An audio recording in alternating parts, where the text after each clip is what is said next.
M0FXB, welcome back to my ICOM 705 videos. It's May 2025. All over YouTube are the radio, or is the radio, Yaesu FTX-1 field. This is the ICOM version. So what's the key difference? Well, we don't have dual receive simultaneous. We do have shack in the box frequencies. We don't have an antenna tuner though. We do have airband. We do have built-in Wi-Fi. Also built-in GPS and Bluetooth. So that's quite a biggie. Let's have a little look. We have terminal mode. There's our Bluetooth and our Wi-Fi. And you'll see GPS here. And if I get a lock, which looks like I have got a lock, GPS. Very nice. No extra module required. I believe it does record as well audio. The waterfall that everyone loves. Amazing filtering, of course.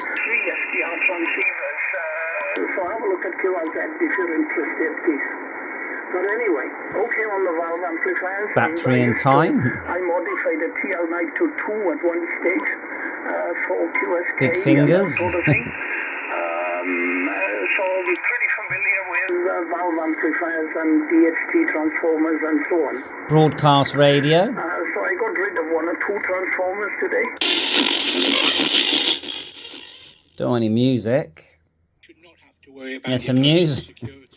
And then let's go to, for now, I don't know, 4.3. That's my node. And we can tap the bottom one, turn up the squelch. RF gain, and we've got this one here. Now, something that we have got on here that you probably haven't even noticed is monitor mode.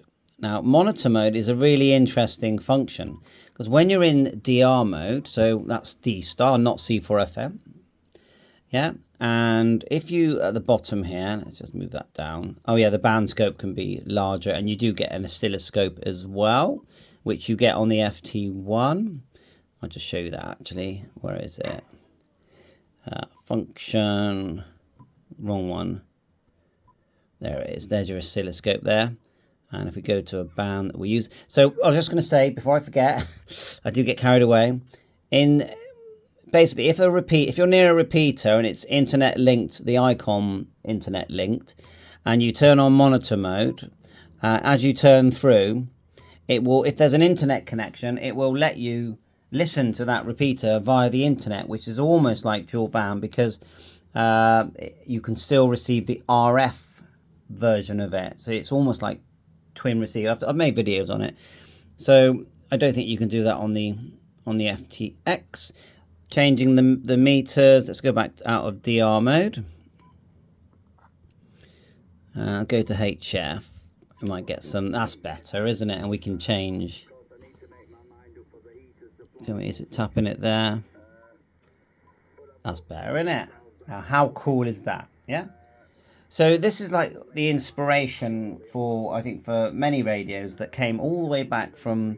Well, you could go back to the, say, 7100, but let's just stick to the 7300 that really inspired and changed, was a game changer for the hobby. And when you talk game changer, you're talking about something that where innovation takes place and it influences other manufacturers. And 100% ICOM's work during these years, I mean, the 705, I didn't even see that one coming, is fantastic. And I'm sure they're going to come out with more amazing, fantastic things.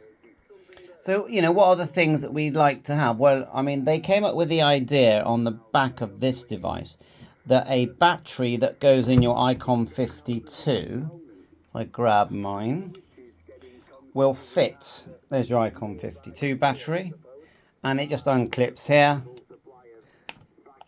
And the same, and I think that was very innovative and such a good idea, will basically clip in here. And now when you buy the 705, you get the 307 battery, which is which has got way more power. Okay, so I'm trying to get back into position here. So that was an amazing idea.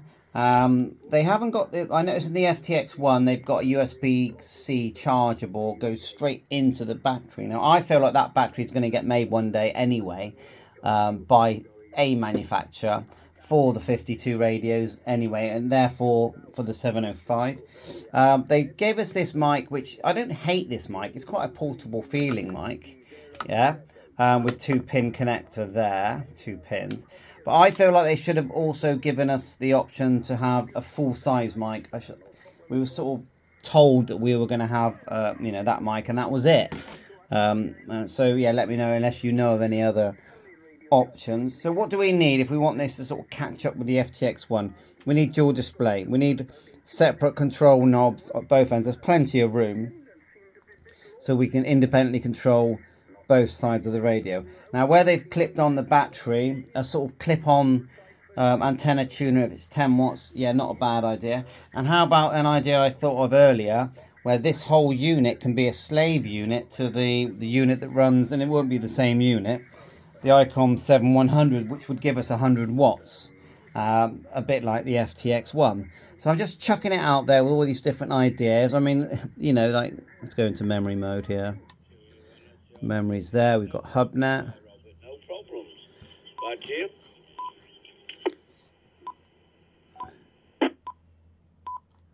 You can change the colours. Yeah, you run us a 2 meter DMR hotspot. Scan. Remember it. Voice announcements. Press the right one. Just here. Love, even though the knob isn't very big, it's very smooth, so no problems with that. You can charge it with your USB, and yeah, I mean, I'm surprised they haven't already made a model of the 705 standard with USB-C. I'm sure they will. So I just feel like if they're going to bring out a new model and they just want to tweak this one a bit, yeah, these are the things we're thinking of. The screen size is fine. It's definitely big enough to be a dual band screen.